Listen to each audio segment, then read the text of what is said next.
අයිබෝන් නංගිල මල්ලි හැමෝටම මම අද ඔයගොල්ලන්ට ගෙනාවේ සමගාමී සමීකරණ ගානක් හදන්න කියලා. මේකේ අපි ඉස්සෙල්ලාම සමගාමී සමීකරණ ගානක් දැක්කම ඉස්සෙල්ලාම අංක ගණන් 1 2 කියලා. මේකේ මම y දක්කම නැති කරගන්න බලනවා. ඉස්සෙල්ලාම y ලකුණු අසමාන අපිට එකතු කරන්න පුළුවන්. කියන්නේ 1ට 2 එකතු කරන්න පුළුවන්. අපි සමගාමී සමීකරණ ගාන අනිවාර්යයෙන්ම එකතු කරද්දී වරහන් දාලා ලියන්න ඕනේ. නැත්නම් අපිට පැටලෙන්න තියෙන සම්භාව්‍යතාවය ඉතාම වැඩි. කියලා එකතු වෙනවා කියන්නේ මේ දෙකම මේකත් එකතු කරනවා මේකත් එකතු කරනවා 8ට දෙකක් එකතු කරනවා.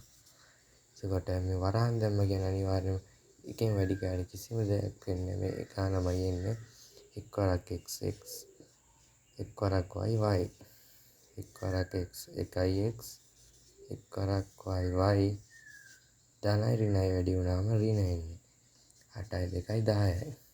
අපි මේකේ එක જાතියව දැන් ළඟට ගමු x ධන x ධන y ඍණ y සමානයි 10යි. එතන මේකේ y ට y කැපිලා යනවා 2යි x සමානයි 10යි.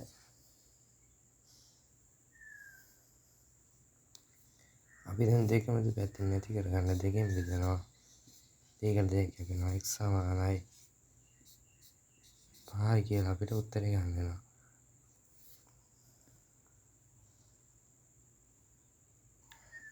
හරි අපි දැන් x සමානයි 5 විදිහට කියලා ගත්තා. දැන් අපි මේ සූත්‍රයක ගානකට ආදේශ කරගන්න ඕනේ.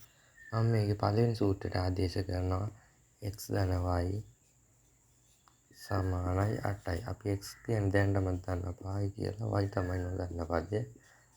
එතකොට මේකේ y මේ පැත්තට යනකොට y සමානයි 8න් 5ක් අඩු වුණාම y සමානයි 3යි. එතකොට අපිට එනවා අපි x කලින් එව x සමානයි 5යි y සමානයි 3යි. මේක තමයි මේකට උත්තරේ.